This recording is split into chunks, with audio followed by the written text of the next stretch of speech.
Janata party కేంద్ర కార్యాలయం ఆదేశాల మేరకు ఈ ఏప్రిల్ మాసంలో అనేక రకాల కార్యక్రమాలకి పిలుపునివ్వడం జరిగింది.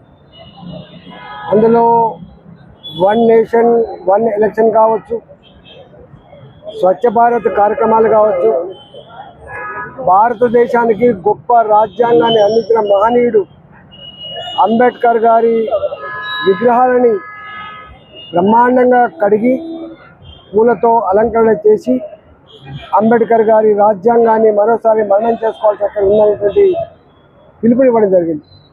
దాంట్లో దేశవ్యాప్తంగా తెలంగాణ వ్యాప్తంగా ఎక్కడెక్కడైతే అంబేద్కర్ విగ్రహాలు ఉంటాయో భారతీయ జనతా పార్టీ నాయకులుగా ఇన్ఛార్జిగా వేసుకొని ఇవాళ ఈ విగ్రహాలన్నీ కూడా 13వ తరగతి సాయంత్రమే శుభ్రపరచుకొని రేపు పూలతో అలంకరణ చేసుకొని భారత రాజ్యాంగ నిర్మాత అంబేద్కర్ గారు అందించినటువంటి ఆ మానవుడు మనకు అందే స్ఫూర్తిని ఏదైతే ఉందో ఇవాళ చాటి చెప్పే దాంట్లో భాగంగా నేను కొంపల్లిలోని అంబేద్కర్ విగ్రహానికి ఈరోజు శుభ్రం చేసుకొని రేపు ఈ కార్యక్రమంలో పాల్గొంటా ఉన్నాం.